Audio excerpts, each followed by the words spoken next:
नमस्कार, आप देख रहे हैं शैला नाहिद ऑफिशियल। हम आपको बताएंगे कि इस वक्त बसपा सुप्रीमो यानी बहुजन समाज पार्टी देश की सबसे बड़ी पार्टी उभर कर सामने आ रही है।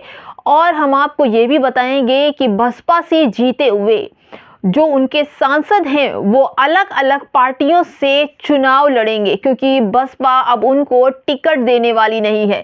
जी हां, 2019 में जीते हुए उनके 10 विधायक अब अलग अलग पार्टियों से चुनाव लड़ेंगे, क्योंकि बसपा सुप्रीमो उनसे अनकंफर्ट हो चुकी हैं।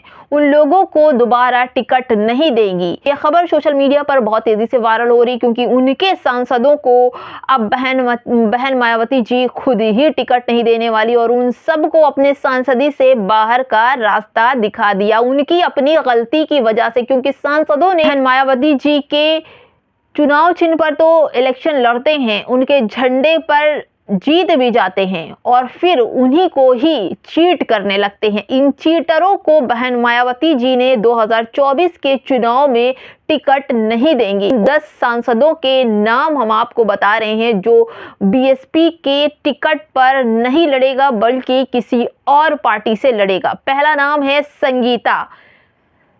संगीता आज़ाद, जो लालगंज से हैं। उनको बसपा सुप्रीमो टिकट नहीं देंगे, क्योंकि उनकी कुछ दिन पहले नरेंद्र मोदी के साथ मुलाकात हुई थी और वो कभी भी बहन मायावती जी को उन्होंने इस बार जन्मदिन की बधाई भी नहीं दी थी। इससे ये कवायद लगाई जा रही है कि बसपा सुप्रीमो इनको बाहर का रास्ता दिखाएंगी।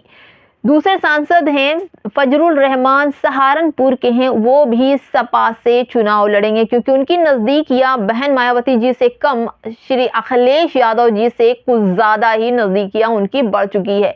तो ये कवायद लगाई जा रही है कि बहन मायावती जी इनसे नाराज़ हैं और जल्द ही इनका भी पत्ता साफ कर देंगी।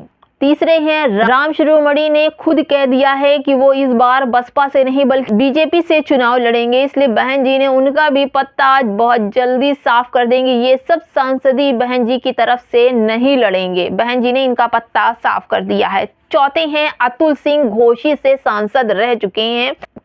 उनसे बहन जी से कोई शिकायत नहीं, लेकिन आने वाले समय में पता नहीं वो इलेक्शन बसपा पार्टी से इलेक्शन लड़ेंगे या नहीं लड़ेंगे, ये तो बहन जी ही खुद तय करेंगी।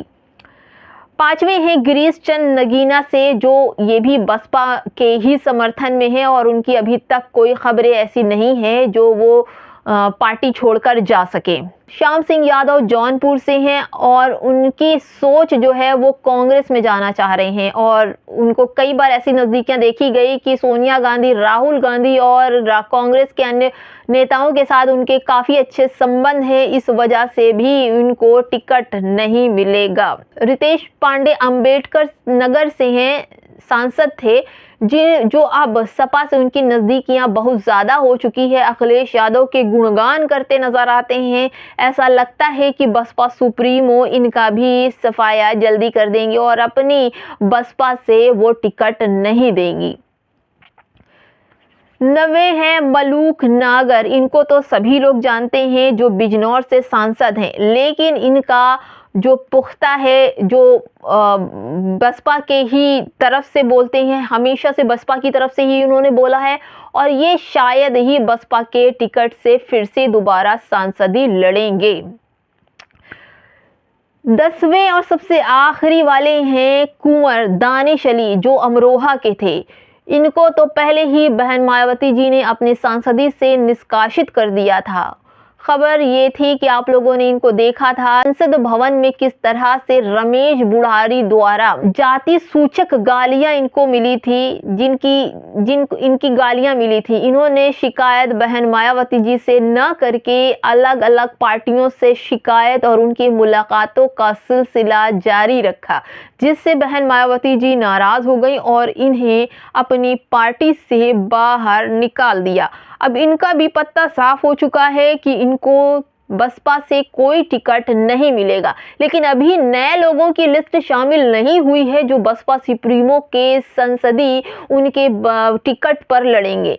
जैसी ही खबर आती है हम आप तक जरूर पहुंचाएंगे। खबर देखते रहिए शैला नाहिद ऑफिशियल। अगर चैनल अच्छा लग रहा हो तो लाइक शेयर सब्सक्राइब जरूर करते जाइए।